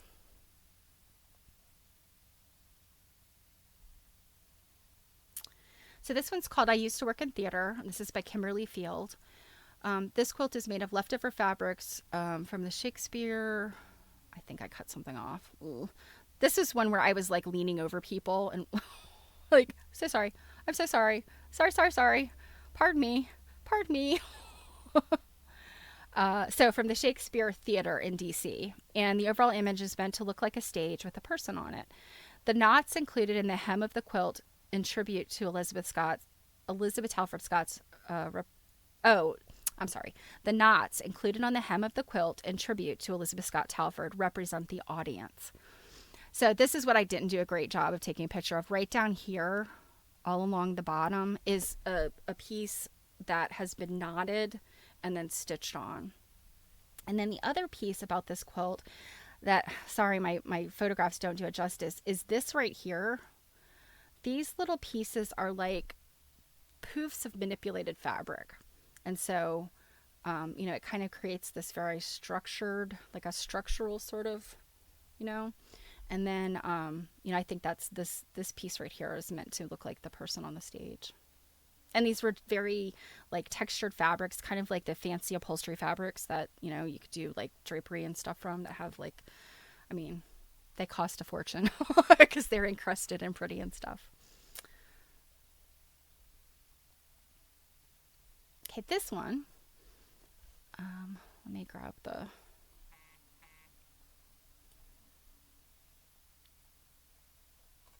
So this one is called Early 1900s Parlor by Kathleen Patterson. Sorry. Imagine Elizabeth Talford Scott as a young lady visiting friends living in an early 1900s Victorian-style home. She would have been welcomed by the family and shown into the parlor room. In the Victorian era, the parlor was located in the front of the house. This room was designated to receive and entertain guests. It also served as a gathering place for family. Room visual: wallpaper, floor rug, drapes, and shears, crystal chandelier, lamps and shades, tables, upholstery, settee, and chairs, footrest, tablecloth, silver coffee and tea service, bric-a-brac, and flowers. Activities: games, music, reading, needlecrafts, conversations, and high tea. And so I think, and again, I can't speak for these quilters because I only got a chance to talk to a couple of folks, but I see this one as she's putting herself in in the space when crazy quilts are made, and she's imagining like Elizabeth Talford Scott like coming to a home that would have had this kind of stuff displayed, and like this family would receive her as a guest. So I thought that was really neat. That was kind of an imaginative way to think about this challenge. And this one, of course, I'm like trying to press my face to it because it's got all these little things. I just love little things on quilts that you get to look at. And so, there was these little charms, and like, I think this is like a little book. Just really neat things like a cameo and all of these little pretty little charmy things, and these pieces of beadwork that are sewn along. Just pretty things. Crazy quilts. Love them or hate them, they've got pretty colorful, like, really engaging things in them. So this one is made by Carol Lyle Shaw. If you don't know who she is, look her up because she's famous. She happens to be a member, and I'm not sure. I know of Carol Lyle's. I've seen her work. She teaches at QuiltCon. She's a name. If you haven't heard of her, no offense, you should have. She's very active in the modern quilting sphere. But I'm not sure if she's originally from Baltimore, if she lives here part of the time. I'm not sure like what her personal history is, because I've seen her associated with something in like the near Midwest. So I'm not sure if it's, like maybe she has family here, or she used to live here, or she moved here. I'm not sure what the whole deal is, but this is her piece. And she says, "Aunt Carol loves you all. This is a celebration quilt, one of a continuing series of quilts that honor family history and African American history. The photos are of my lovely nieces and nephews when they were young. I incorporated African fabrics by African American designers, other commercial fabrics. I appliqued vintage linens and a gold embroidered flower." So, you can see like all of these little things are like just, these little household pieces that she incorporated in here, and then all of the beautiful African print fabrics. And then, I'm not sure if, this is terrible. I'm not as up to speed on modern African American designers as I should be. And so I'm not exactly sure what in here might be a modern, like a designer that we might know versus, the African prints, the wax prints, but you can see the little pictures in here just peeping out. I love that. They're so incorporated into the design, right? So let me look at the chat. You guys have been busy chatting. So when is Quilt Nerd coming back? Ivana, I'm not 100% sure. I have talked to Mary recently and since Christmas. And I think what is happening is I think she's kind of waiting on all of the details of her, the doctoral programs that she was applying to. I think those are, probably starting to make decisions. And so I think she's kind of in this like holding pattern until she hears more. Also, I think she's getting ready for QuiltCon. And, that's in, was it 3 weeks, 2.5 weeks? God, it'll be here before we know it. So she's got like a lot of responsibility with QuiltCon. So I suspect that might be, why she hasn't made like a decision and an announcement yet. She had said that she wanted to do some co-working streams this month. So I don't know if I'm not sure if she's in Chicago or what. So anyway, I will let her know. I know you guys have been asking on the disco. So, I will definitely, let her know that you guys are wondering. So, Marianne, so you've taken a workshop with Carol. That's awesome. I'm pretty sure she's teaching at QuiltCon this year, so I'm going to see if I can find her and talk to her.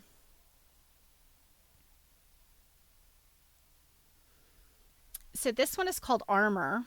And if you don't recognize the name Glenda Richardson, I mentioned her last week when we looked at the BMA stuff because Glenda has a piece that is, I guess, in conversation with Elizabeth Talford Scott's work at the BMA. And there was a photograph of it with the quilt that has the two sides. So I don't have that handy to pull up right now, but yeah. Okay. Why am I not finding this one? Okay. This one's called Amour. And this is by Glenda Richardson. And this says, there are certain photographs that capture a moment, feeling, or emotion so well that they require no explanation. So stop here for a second and you see this man and this woman, and they're obviously, well, up close, it's obvious that they're on a beach. They're, they're sitting like on a blanket or something, and they're wearing swimwear. So she says the couple seen here, they're relatives of a dear friend, are the embodiment of amour. The scene takes place at Seaview Beach, a segregated beach for African Americans in Virginia Beach, Virginia. The cotton photo transfer is overlaid with a sheer fabric with gold stars. The quilt is crazy pieced in fabrics whose quilts and textures represent the memory of simmering love. This includes deep red velvet, brocades, silk, mirrors, beaded lace, and metallic threads. A pendant bearing the word amour is encased in beaded lace. I have long admired the work of Elizabeth Talford Scott. It has inspired me to use texture, stitching, and found objects to tell a story. I love that. Let's see. Robin says, so Mary's waiting until after QuiltCon to make a full decision. Yeah, that's what I thought. On what direction she will be taking, although she has stated that she's seriously looking into a different platform. We also know that she has a couple of really exciting things in the works, and if you see her at QuiltCon, she might spill the tea. Yeah, so I am eagerly awaiting what she is up to. Okay, this one. This is the one I want to do some research on it, because I was like, what? So this one is called Venerable Mother Mary Lang, The Road to Sainthood. And this is by Dr. Denise Bailey Jones. And she says Mother Mary Lang was a founder of the Oblate Sisters of Providence. Mother Mary Elizabeth Lang is one step closer to becoming an African American saint. Elevated to venerable in June 2023, 2 more miracles are needed for the Pope to declare her a saint. Though the journey has been a long one, the road has been blessed with many favors. Continuing praying so that your favors are received. So, I am not Catholic, but the idea of an African American saint is so fascinating to me.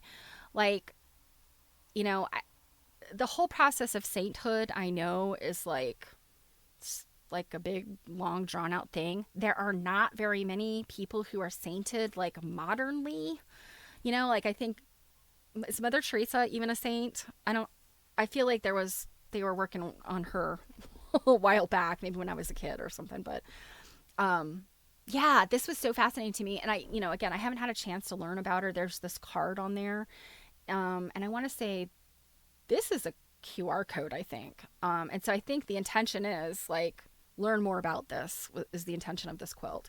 So I do want to learn more about this. And, I wanted to throw it out there to you guys. Like, do you know about this? Do you have any information about Mary Lang? And, if not, let's look her up and find out, because this is interesting. And this is the picture of her, I'm certain. And based on like the bonnet she's wearing, she must have been alive during the 1800s, I would guess, by the outfit she's wearing. So this one just really was, I was like, what? I gotta find out more. Okay. This one, unfortunately, also does not do the quilt justice. I'll see my picture's almost blurry, and it's because I'm doing one of these while I was trying to talk to the quilter. This is Gail Coleman Terry again. I think she had another one that we looked at. And this one's called Brown Leaf Stories. My love for nature and taking walks is the inspiration for this quilt.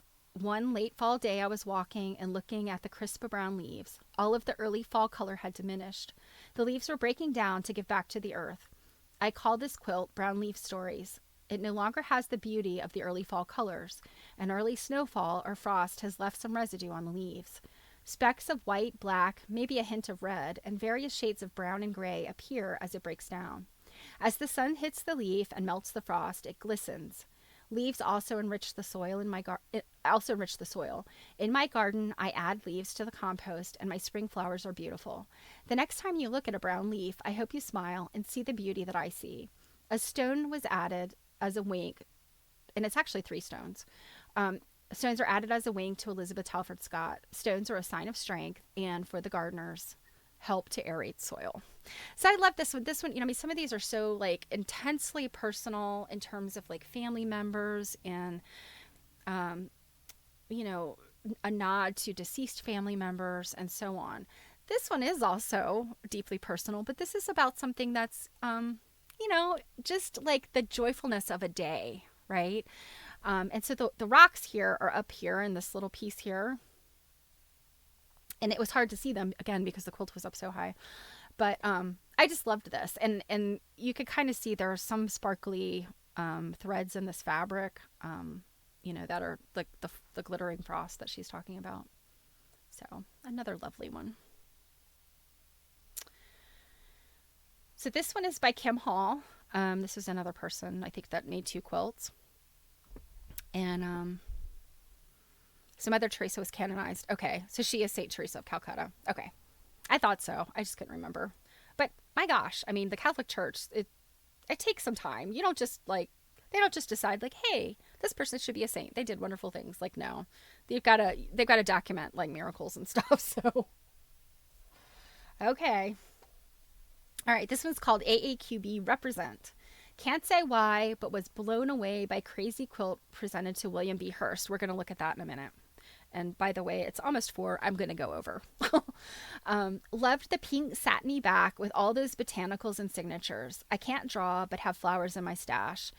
It's really 2 quilts, a story of creativity, a story of community. It's an archive, traces of the past in fabric, thread, and ink. Mine is also an archive. The back has fabrics from when Mom designed clothes. The front has signatures from my quilt sisters. The hanging loops are Dad's necktie. So I love that too. It's very simple, but she's documented this wonderful aspects of her own family, and she's mentioning this other quilt that we're going to look at as being like a major inspiration. And I was bummed because there was no white gloves there to look at the back of the quilt I wanted to look at. And this one, I talked to this quilter too. Her name is Krista Gilliam, Dr. Krista Gilliam. She was wearing the cutest jacket. Like, oh my gosh, it was like a coat kind of thing. So she says, breathe in the positive and exhale the negative. There's inspiration all around her. It's in her hair, her lips, her hips. It's in the air. Repeat after me, I am inspiration. Encouraging women, especially Black women, to practice self-care in every situation. So this one, she's got a lot of these uplifting messages. Believe in yourself, divine, Black Lives Matter, inspire, laugh. And then she's also got fabric with these, what I recognize as important West African symbols. So, I thought this one was really great too. And, everybody's quilts have these gorgeous African print fabrics. Like the wax prints are I just love them so much. But I kind of looked at hers as being, more inspired probably by the crazy quilts. I don't think she has any. Oh, no, she does. She has shells in hers. So there's shells here. I don't think she had any rocks. And I can't remember. I think she only made this one quilt. I don't think there was a second quilt of hers. Okay, so now we get to the crazy quilts.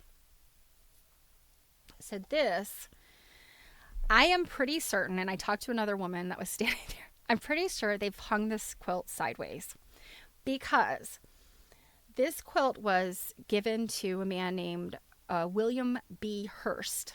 And if you look at the center, you see there are 3 initials, and they are W, B, H. So to me, this right here is the top of the quilt. Because the W, it would make sense to me that The WBH would be running like so. Hearst, I don't know if this is any relation to William Randolph Hearst. William B. Hearst is a Baltimore person. So I don't, yeah, yeah, you're right. The spelling's different. Yeah, Hearst as in William Randolph Hearst is HEA, and this is HUR. So let me go back and find the little car placard for this one so I can get the right information for you. I was able to look at the crazy quilts first because this is like a little room that was behind the main room. Okay, I think is this it? Yes, okay. So this was made by the teachers and scholars of the infant department of St. Peter's PE Church, circa 1903, Baltimore, Maryland. So this says, this quilt was presented to Mr. William B. Hearst in 1903 by teachers and scholars of St. Peter's PE Church. The charity school taught young people life skills, including sewing and other domestic tasks. Hearst, a successful dry goods merchant, provided sewing machines and was also the superintendent of the Sunday school. The backing bears the inked names of those who may have contributed fabrics or made the squares. So unfortunately, we can't see that. This was the one where I was like, why don't they have somebody with white gloves here so I could see the back of this? First located in what is now Redwood Street, St. Peter's moved to a new building at Druid Hill Avenue and Landville Street in 1868. The building was sold to the Congregation of Bethel AME Church in 1910. St. Peter's merged with Grace Church at the corner of Park Avenue and Monument Street in 1912 to become Grace and St. Peter's. The Great Baltimore Fire began in Hearst's warehouse in 1904. So... Oh, Yvonne, I'm so glad you were here. I'm so glad I got to see you. Yeah, I hope you can swing by again and we'll see you again soon. I actually need to get in touch with you. So I will talk to you soon. So Mr. Hearst got this wonderful quilt. Mr. Hearst also burned down Baltimore. So yeah. Oh, hey, JV. Yes. I kept looking at it. I'm like, there's something not right about this quilt. And then when I looked at the center, I'm like, they hung it sideways. And I don't know. I mean, and the woman that was standing there, she's like, oh, do you know why? And I was like, because they made a mistake? Like, I don't know. It could be maybe, and what I said to the lady was like, maybe there's something about this side of the quilt that is, has some, I mean, the quilt in general was in stupendous condition. But I thought maybe that top part of the quilt had some condition issues and they didn't want to, I don't know. It just seemed to me, I was like, I think they made a mistake. Just my opinion. Oh, so this is The Needle Tells the Story again. I forgot I had already put that in here, but you could see the names of this one. And little pieces of jewelry that have been put in there. So this one I think is thought to be, let me double check. I'm going to get these things right. So this one is 1884 to 1845. Okay, I think this is a typo. I think this is supposed to be 1884 to 1945, maybe. Or 1885. Maybe it's 1885. Okay, anyway. So it says, attached to this quilt is a 1966 Maryland State Fair first prize ribbon. But we don't know who won it. The Maryland State Fair was established in the early 20th century to exhibit home arts, farm and garden products, and livestock shows. Some of these goods, including quilts, would be judged in competitions. It is suspected that its entry in the state fair more than 100 years after the embroidered dates indicates that someone inherited quilt pieces like the Musselman quilt strips, which we haven't seen yet, and assembled and finished them in the 1960s. The newness of the backing fabric and brightness of the embroidery floss support this theory. The auction house where it was purchased indicated that it had always been in the possession of a Moncton family. Now, Moncton is like in north of Baltimore. I believe it is actually in Harford County, which is kind of really rural. Let's put it that way. It's always been very rural. It's like it's up there, pretty far from Baltimore City.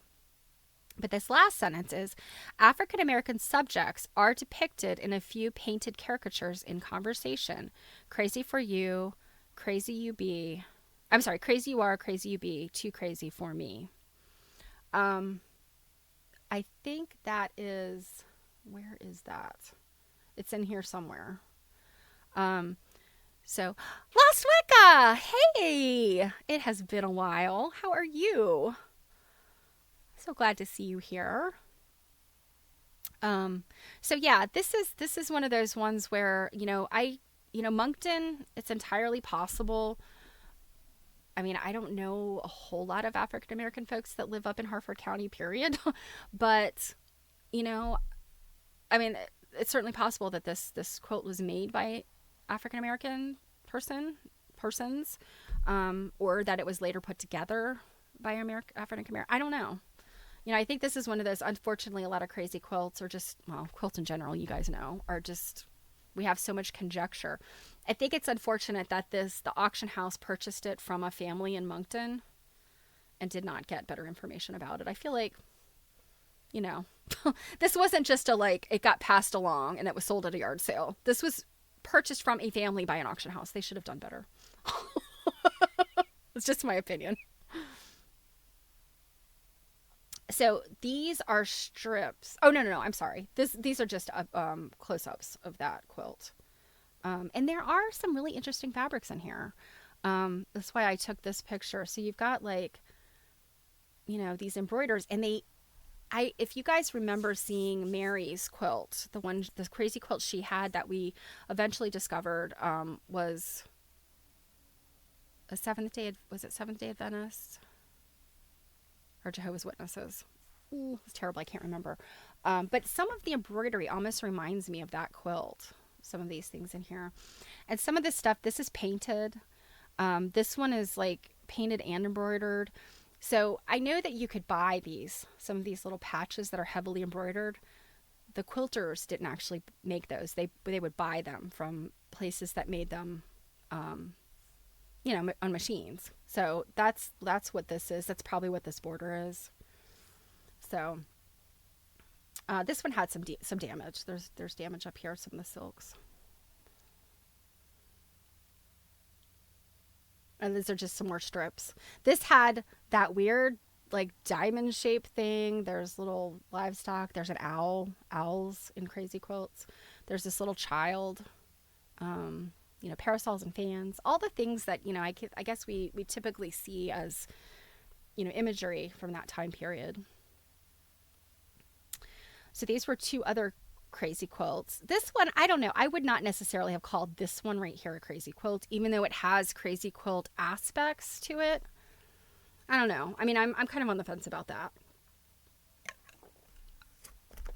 Because some of this is, well, yeah, I mean, I don't know. This one is a block crazy quilt, which these were, I think, actually more popular than the ones that were just a whole cloth crazy quilt. But, crazy quilts just did not stand the test of time. A lot of times you find them, they are in bad condition.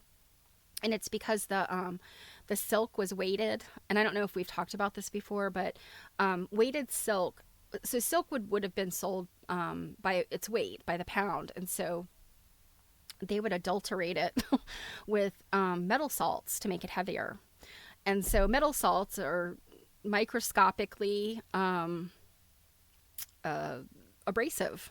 And so over time, that abrasiveness of, and the toxicity of those, that stuff that they adulterated the silk with. I mean, some of it was the mordants and the dyes, and then some of it was those metal salts.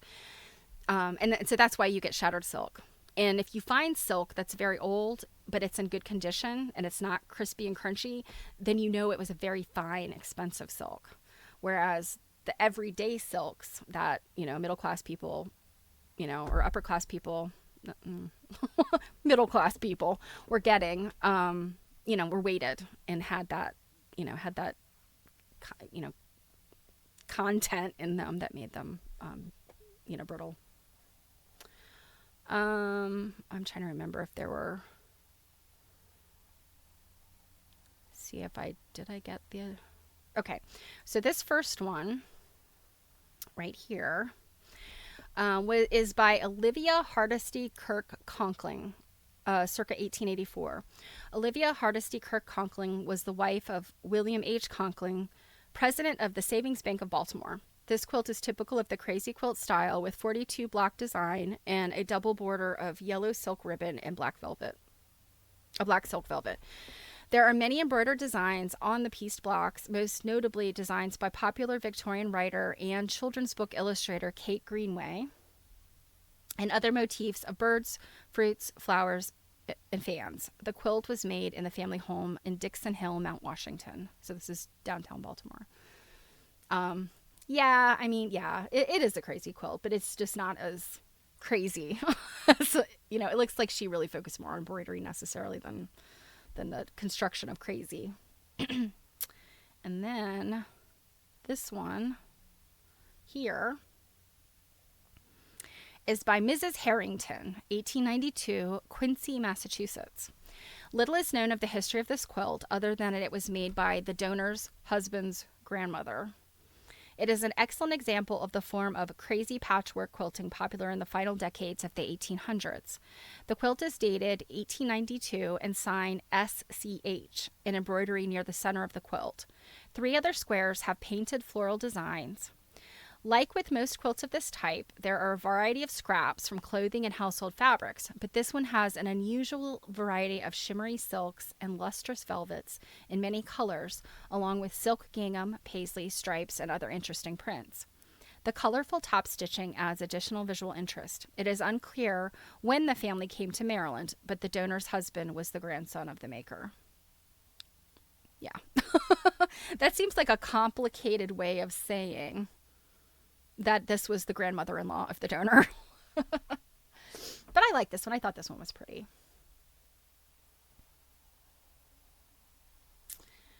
I think this was when I was hurrying and I didn't finish the slide. I think in both cases, yeah. So then these are the strips. These are the Musselman strips. And this is by Mrs. Hiram Musselman. These unfinished quilts, circa 1880. Home of the first Dunkin' Donuts. Right on. Quincy, known for its crazy quilts and its Dunkins. So this one is circa 1880, and this is Baltimore. These unfinished quilt strips provide insight into the assembly of crazy quilts in their final stages. So this shows how they were assembling this particular one. Vibrant pieces of velvet, silk, and scraps of fabric are held together with extravagant hand-sewn embroidery. This method is worked in a similar manner to the early applique technique seen in other Baltimore quilts. Mrs. Musselman's artistic skills are evident in the elaborate designs and attention to detail. Mrs. Musselman's identity has not been determined, although she may be Annie C., Frances, Harriet, or Mary M. These are the names of women buried in proximity to Hiram in Mount Olivet Cemetery. So Hiram Musselman had 4 women in his vicinity. Mr. Musselman was listed as a tobaccoist in the 1853 City Director and as a harbor master in 1890, around the time this quilt was made by his wife. So I would assume that between Annie, Frances, Harriet, or Mary M., these might have been his daughters. So one was his wife, and it's kind of sad that we sometimes can't find these things out. I think these were just some other detail shots I took. These were owls on a different quilt. There's owls. And that is it. So, go back to me.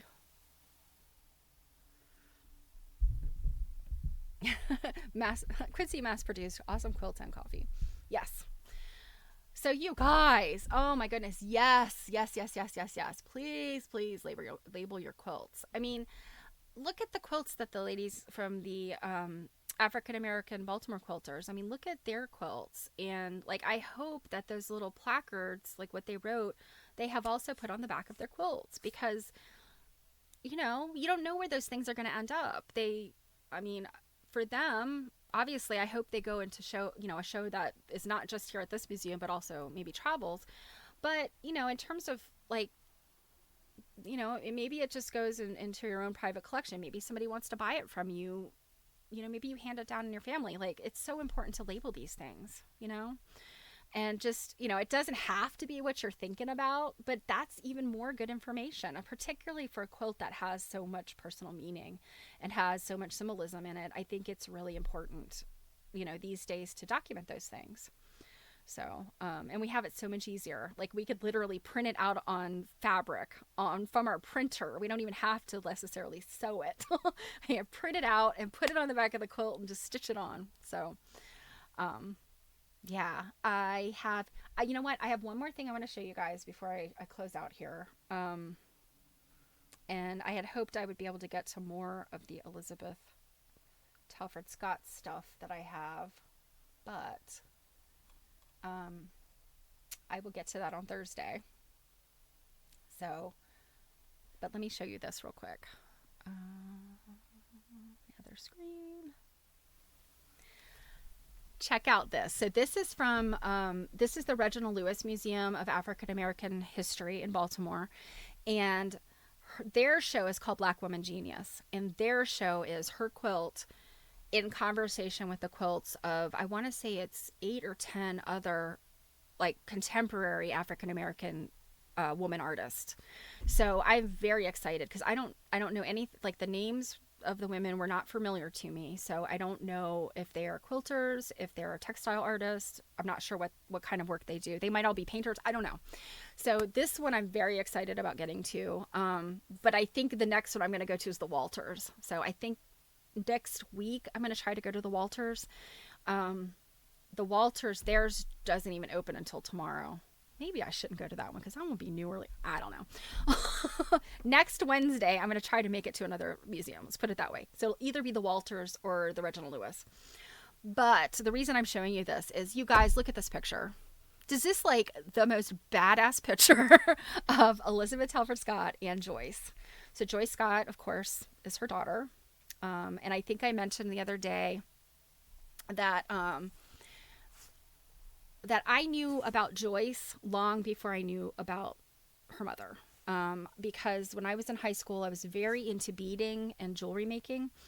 And when I went to art school, I first ended up in sculpture, and sculpture was too big. So I went down in size to jewelry, which was really exactly what I wanted to be doing. And during that journey from high school to my freshman year, I want to say the very first thing I ever saw Joyce Scott in was maybe Craft in America, so the magazine, and just saw one piece of her work, and then I saw her out in some other stuff. Eventually, I think she's got some pieces at the Renwick. She's got pieces at a ton of different museums, but I think I first saw her work at the Renwick, like, in person. So anyway, I knew a lot about her, and then it wasn't until, really more recently, in the past number of years, and just getting into, more about historical quilt studies, that I discovered, holy Moses, Joyce Scott, this woman that I have, like, just absolutely been, obsessed with for 30 years. Her mother was just as big of an artist as she was. But what's really interesting, this picture, I think it's taken in 1980. I think it's 1982 or 1983. And so Joyce would have been, I want to say, in her early 30s here. And then, like, early to mid 30s. And then Elizabeth Telford Scott here is probably in her early 70s at this point. So, I mean, just first of all, what a great picture. But also, I really thought about the fact that, if you remember, so Elizabeth Talford Scott didn't get back to quilting until the 1970s when she retired. And also at that time period, Joyce was getting out of school and really embarking on her artistic career at this point, 70s, 80s. So, like, these two, like, really badass mother and daughter, like, took this journey together. And I'll show you some of Joyce's work next week, or I'm sorry, on Thursday, not next week. Um, but like I almost feel like Joyce's work could be in conversation with her mother's work. Like it's if I saw the pieces side by side, I would not necessarily like immediately go, "Oh my god, those people are related," or they inspired each other. I wouldn't necessarily say that, but there are some aspects of Joyce's work that I think are very apparent that it's something about her personally and her mother personally, if that makes sense. It's something about the way they both express themselves. So anyway, this is like, I mean, just these two women are just so amazing to me, and I'm so inspired by them. And yeah, so you're gonna hear more about Elizabeth Talford Scott. I yeah, I think the rest of this month is gonna be um, pretty Scott pretty Scott heavy. So what I want to do on Thursday is show you some of Joyce's stuff. There's this beautiful piece that I want to read to you by um, a woman who I think is probably was originally one of Joyce's friends, but it sounds like she kind of became part of the family. And, you know, she had just really beautiful things to say about Elizabeth Telford Scott. So I want to read that to you. And then I found out, like, do you guys remember there was Lowry's quilt? I found out who Lowry is. Lowry, if I can show you real quick, is Lowry Stokes Sims, who is an art historian and curator. So, Elizabeth Talford Scott had some pretty amazing friends. The people that she was hobnobbing and rubbing elbows with are big names, and doing important stuff. So I wanted to make that point that, because I'd said when I showed you guys that quilt, I was like, I'm not really sure who Lowry is. And because I think the quilt is literally called Lowry's quilt. And I wasn't sure if Lowry was a man or a woman or who they were. And so I have discovered Lowry is a she, and she is a historian and curator. So, yeah, so I have so much more stuff to tell you. It is 20 after 4. I've gone way over. I'm sure you guys don't mind. When we're looking at quilts, you guys will stick around. That's what I've learned. So, but I am going to scoot, and I will come back to you on Thursday. And of course, tomorrow, if you guys don't know, Jill's been sick, but she's feeling better. So we will forge ahead tomorrow on Instagram, and hopefully we don't have technical issues like we did last week. But yeah, we'll be here tomorrow night on Instagram to do our book club thing. And if you can't make that, I hope I will see you on Thursday.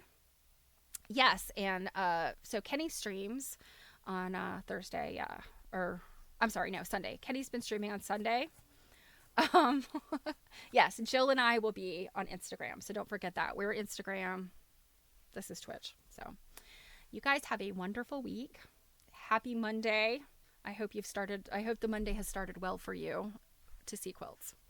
So, poor Jill.